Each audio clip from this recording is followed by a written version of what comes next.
it is still dangerous.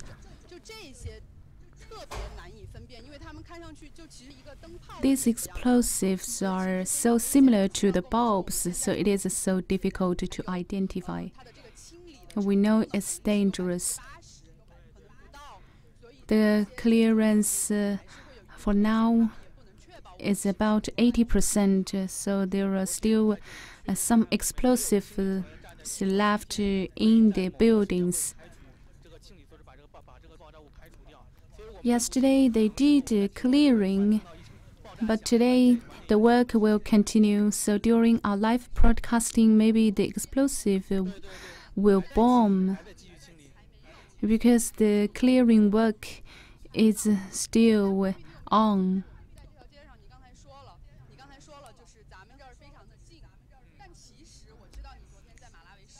You said we are now in a quiet place, but yesterday you went to the city center of Marawi. That was totally different from here. Yes, the city center is totally different from the war area. Yesterday afternoon, we encountered the traffic jam at the city center. Just imagine it's similar to Beijing. It's crowded and there are vendors. But now, in this main battlefield, it used to be the commercial center. There were jewelry shops or the car maintenance shops. And it's crowded during the weekends, but now it's fully empty. And there are only ruins. And many of the buildings are devastated. So this is a sharp difference. I came here since last July, and I came again in October and November. I also find the sharp difference. The first time I went to Marawi city center, it was crowded, but yesterday I came here. It was my first time to feel happy about traffic jam, because it shows the crowd atmosphere. And last year you arrived here just 1 month after the outbreak of the war. Can you share with us some difference? We need evidence. So first, let's watch the video. It was taken in last year's in July. Let's take a look at that situation. The southern city of Marawi, the war broke out on the 23rd of May. So what's the situation? Let's follow our reporter. I'm now on the road to Marawi. Behind me is the city gate. It's the hallmark of Marawi. From the Iligan city to Marawi city is about 14 kilometers.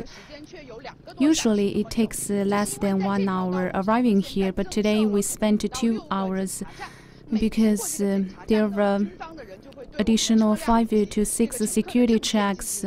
So every time we pass these security check stations, they will check for the terrorists. And once we've entered the city gate of Marawi, again we encounter the security check, and we need to show our identity cards and all the goods with us. The soldiers told us the people on these photos are still in the city of Marawi and they are terrorists. We are now in the city center of Marawi. This is the main road.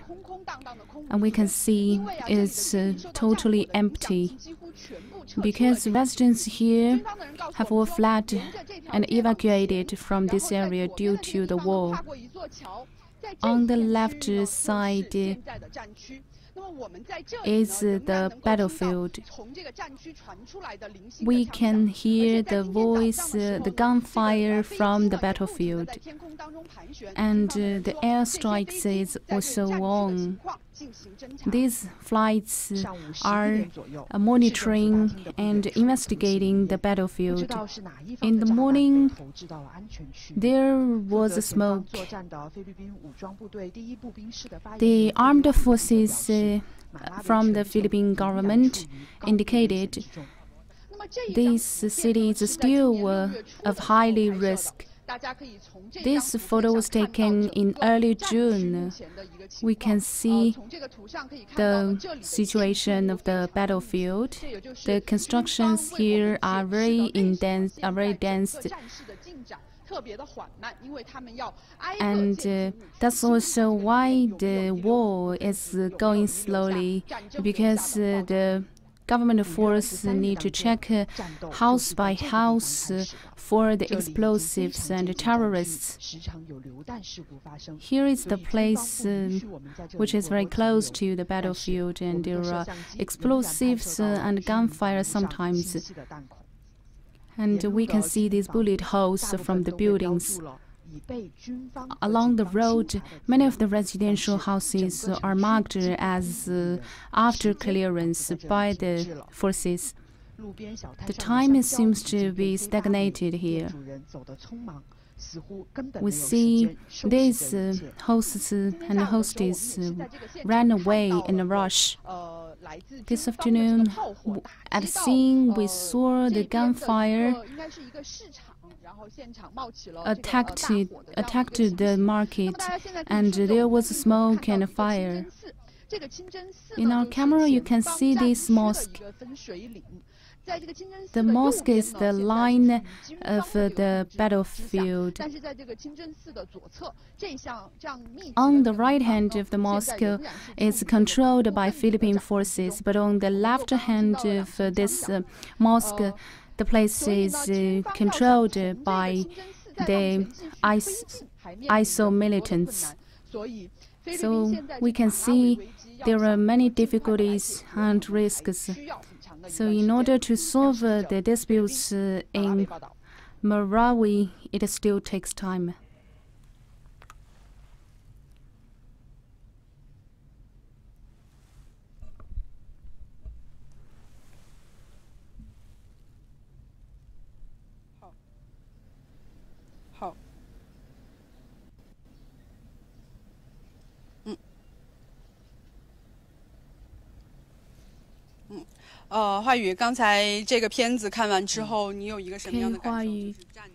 After watching the video, what's your impression? I feel that the battlefield is devastated. It's ferocious. You were at the scene from the beginning. Can you share with us how did they transfer from that place to this region? I heard that why they transfer here, because two of the terrorist leaders were killed. But that's about when and where were they killed? Let me tell you this story. On the 23rd of May, that's the break of the war. The terrorists escaped from this building, and they escaped to the city center. Yesterday we went to the Blue House. That was the suburb area. The terrorists prepared for a whole year for this war. Later on, they gathered the force here, and they come here in order to gather their forces, because there were only 50 militants at the suburb, but actually later on 1,000 of them were killed, so you can see how many of the forces are here. In this city center, they sent out the prisoners, and they burned the universities. And they raised up the black flag at the city hall. The provincial government, the city government were all dominated by them. And just now we entered a security check station, and there was a Filipino flag, but actually during the fierce war, they raised their terrorism flag there to indicate their dominance in this region. They dominated the city of Marawi for a period, so it was so fierce. But at that time, President Duterte was visiting Russia, and he immediately sent out an order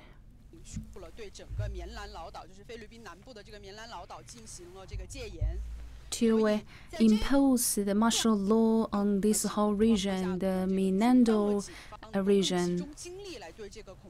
So the police and armed forces can focus on fighting the terrorists. So President Duterte went back to Philippines immediately and called on the conference at the cabinet and discussed on this war. According to Filipino law, the martial law can only continue for 60 days. But it is predicted that this martial law will last until the end of this year in order to clear the terrorism in this region. At the press conference for President Duterte, he said if he cannot recover and resolve this issue, he will resign from the office. So he applied to the Congress and put forward the martial law until the end of this year. Although more than 1,000 terrorists from Mort group have been killed, but there are still many terrorists in the Philippines. On 24th of May, President Duterte went back to Philippines from the visiting, and later on the government force conducted a precise attack, precise airstrikes. Duterte is closely concerned on this battle. He visited this place 4 times. He encouraged the government force. As we all know, once the war outbreaks, because many of the soldiers are fresh,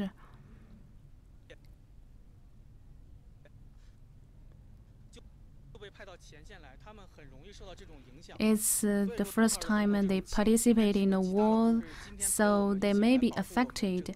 But President Duterte came here in person to encourage the fresh soldiers.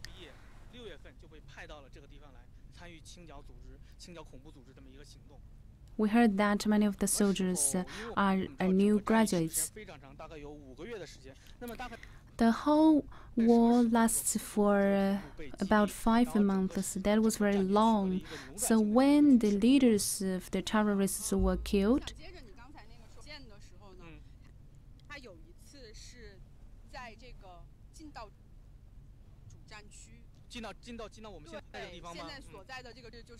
this is the main battlefield.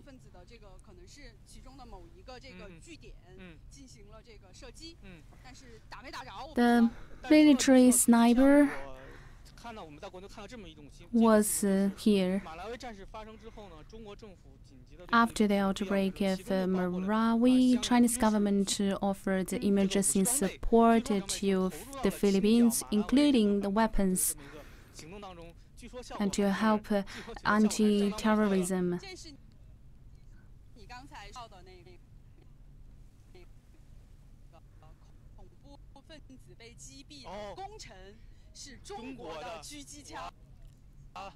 So the sniper killed the leaders of the terrorists with the Chinese guns. That was on October the 15th. I was here, and we were waiting for the press conference after the leader of the terrorists were killed.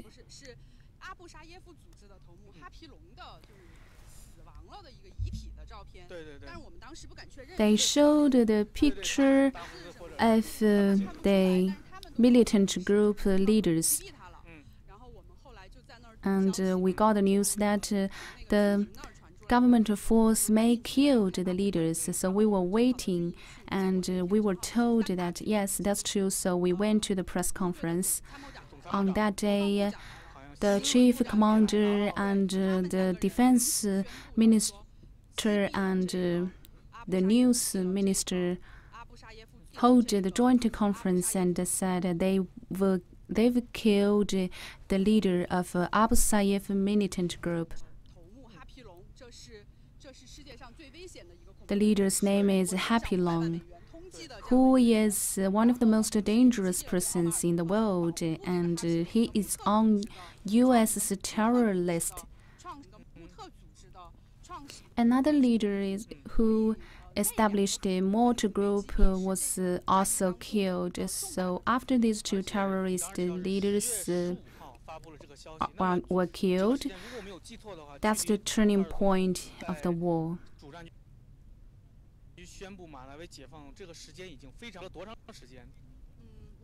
So after how long President Duterte announced the liberalization of this area? Let's show you the third video. That's the video taken on the day when the terrorist leaders were killed. On 16th, the cabinet of the Philippines held a conference that they've killed two terrorist leaders, Abu Sayyaf militant group leader Happy Long and the leader of the mortar group. So the core leaders of the two militant groups are killed. In the afternoon of the 16th, the defense minister and news minister and the chief commander from the military held a joint conference. That the taunted emir of ISIS in the Philippines and Abu Sayyaf leader is Nilon Hapilon, and the last of the dreaded Maute brothers, Omar Khayyam, are both dead. Minister said in the morning of 16th, Happy Long and the other leaders were killed when they were transferring from the other place. And while answering the question from CGTN, they said after this they will continue attacking the terrorism. After this Marawi crisis is over, we will run after the Abu Sayyaf in Sulu and Basilan, and also the BFF in Maguindanao. So our timeline is to finish all this Maute ISIS, Abu Sayyaf, BFF until the end of 2017, December 2017. So this will continue, and there will be no let up. It's about time to end this terrorist here in Mindanao. Yes.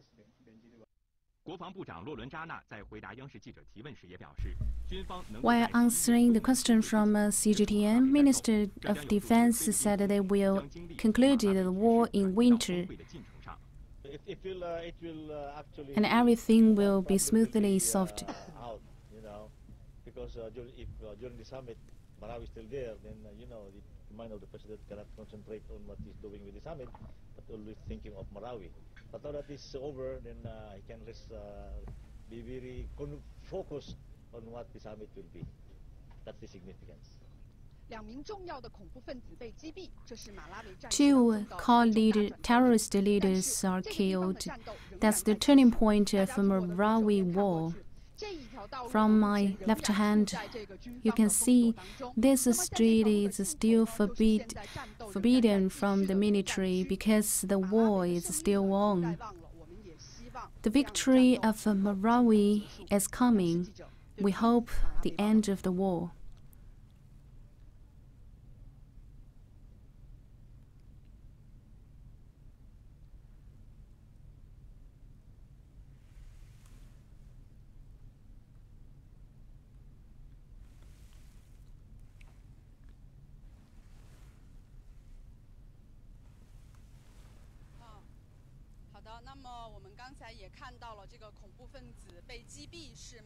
We just watched the videos. The death of the terrorist leaders is the turning point of the war. And we know the war was very difficult, very tough. And this is a building that has ruined by the explosives. And here used to be the gathering place for the terrorists. And after clearing, the government forces found that there are about 30 to 40 terrorists were living here. So we can imagine how tough the war was. The government force and the militant groups are fighting for the territory. And there is underground tunnels for the terrorists to transfer, so this also adds to the difficulties of the government forces. There were over 100 police and government forces died.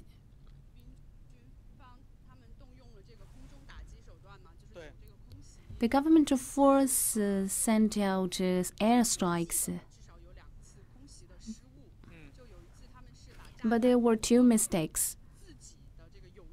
The first time, they exploded the bomb to their own place and 12 soldiers died.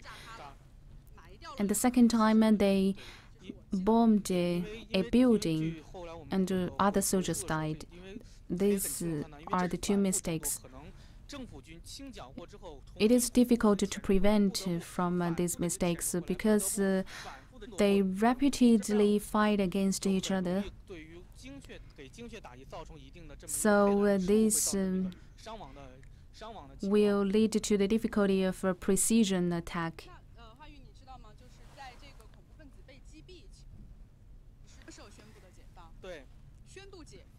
You asked when the liberalization was announced. The first time was after the war. President Duterte went here in person. I heard that he went to a place very close here. It's just 1 block away.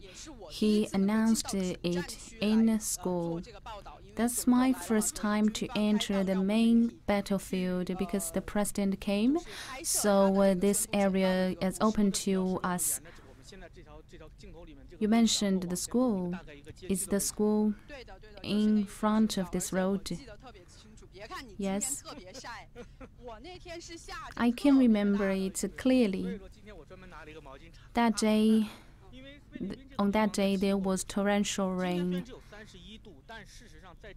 The temperature for today is 31 degrees, and the weather is very nice.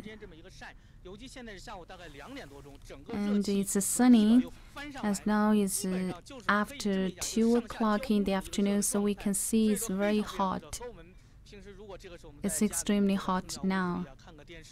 So this is totally different from staying at home and drink some icy waters. So imagine in the past, people were fighting here and they were in their armors. So you see how tough the war is. The people in hostages and the government forces all shouldered tough responsibilities.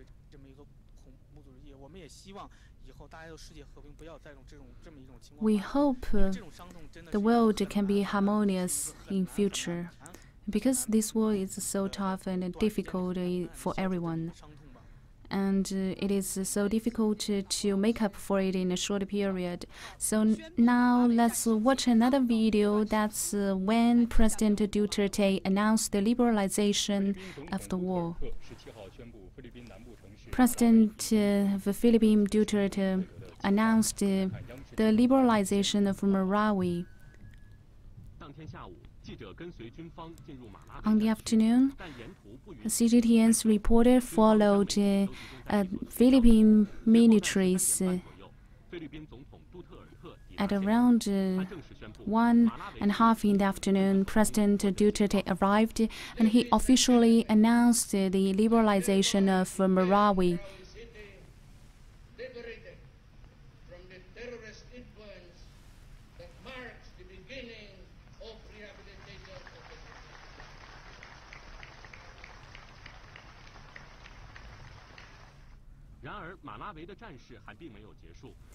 However, the war hasn't ended. There are still terrorists, and the war is still going on. There are about 30 terrorists in the city, and the government forces are working to demolish the explosives in the buildings. Since May, the war outbroke because of the Mort group and the ISIL group. After 5 months war, there were about 1,000 people die, including some police, soldiers, and civilians. According to Philippine government, in order to reconstruct this city, it will take 6.4 billion RMB. Although there is torrential rain today, the soldiers are still working, and people are happy because of the liberalization. I'm now in a school at the city center of Marawi. We can see there are ruins and bullet holes, and we can still hear the gunfire here. But with the announcement of liberalization, the next challenge waiting for the Philippines is the reconstruction. So we hope the city can recover soon.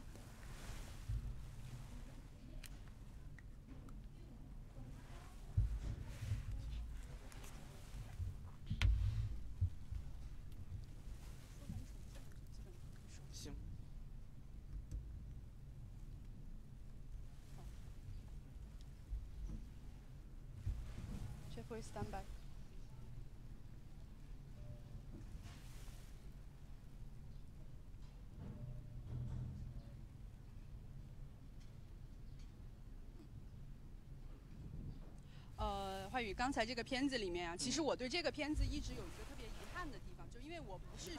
I have some regrets for taking that video, because at the scene, President Duterte and other soldiers were shouting "Mabuhay" for many times. That was so excited, but I don't know what does it mean. Mabuhay is just like hooray. It's a common slogan in the Philippines, and to showcase the happiness and victory. It's just like when Chairman Mao announced the establishment of New China at Tiananmen Square. They have the same feeling. I didn't understand this word, so I didn't include this clip in the video. It is because people were happy about the victory. After that day, the whole city of Marawi has started the reconstruction, and it's been more than half a year. We can see the reconstruction is going smoothly. 80 to 90% area of this city has been recovered. There are vendors and residents coming back. And we also see the vehicles. And some of the buildings are marked as clear. Some buildings are still under ruins. There are many here. There are about 10,000 residents living here in the past, but now they cannot come back because it's totally ruined. And it takes time to recover. We went to other places and we found people have the scattered shelters, tents, and medical care, and water and food. Because this area is still imposed by the martial law, the employment issue is still a problem. Many of the people here want to come back. I asked, maybe the terrorists will come back again. Why do you still want to come back? The answer is, this is our hometown. It's our home. So we can see the ruins here. It is so hard to reconstruct. We heard that there is a government plan for reconstruction.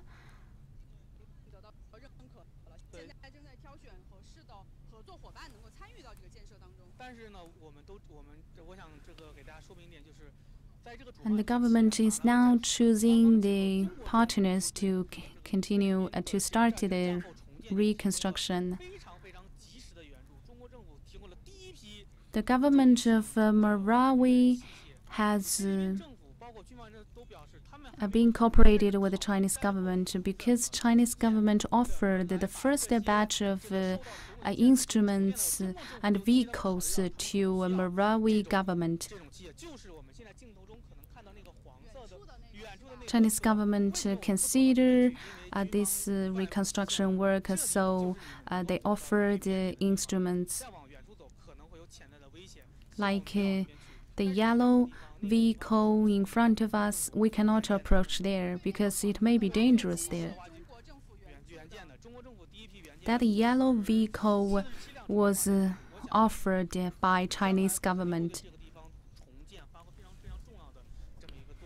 Chinese government offered 47 trucks to the government here. Some Chinese companies are participating in the reconstruction work of the Philippines. We really hope the full recovery of this region.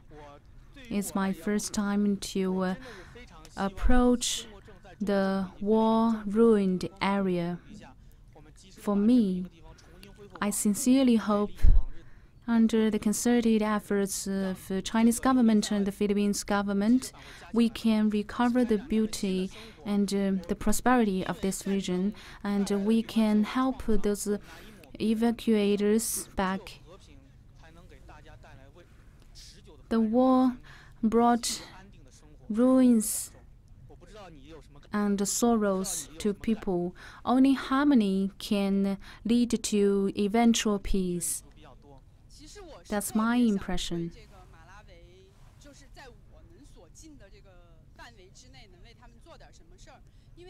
I really hope to help Marawi as much as I can. I'm impressed during one interview that was in last November. I interviewed the city mayor of Marawi. He is very thoughtful.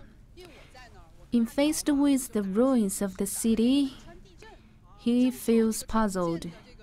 He doesn't know what to do. I talked with them and I showed the pictures of Wenchuan earthquake area. He was so happy to see that. and he asked if our embassy and institutions can help him to visit Wenchuan, visit China, and learn how to reconstruct the ruined city. That's why I said I really want to help them. This year marks the 10th anniversary of China's Wenchuan earthquake. That's the largest earthquake in China. And the whole Wenchuan area was also in ruin. But it only takes 3 years for us to reconstruct the Wenchuan region. And that area is brand new. So in terms of this, the Chinese government can offer experience and broadcast this experience to the Philippines and help the reconstruction of Marawi. It's been more than half a year since the victory of the war, but this region is still in ruin. It's just like the conclusion of the war. But we hope the new life here can start soon. So I think a Chinese experience can really help the city of Marawi. Yes, I have the same wish.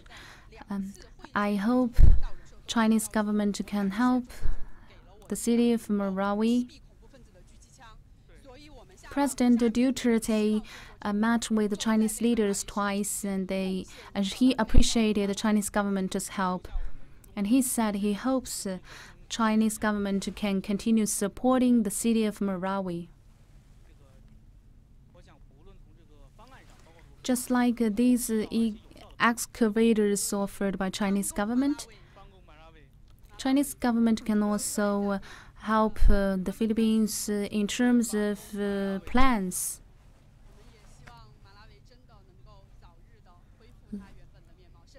That's the local slogan. We hope Marawi can recover soon and can be better in the future. That's the end of today's live streaming. We are from CGTN. Thank you.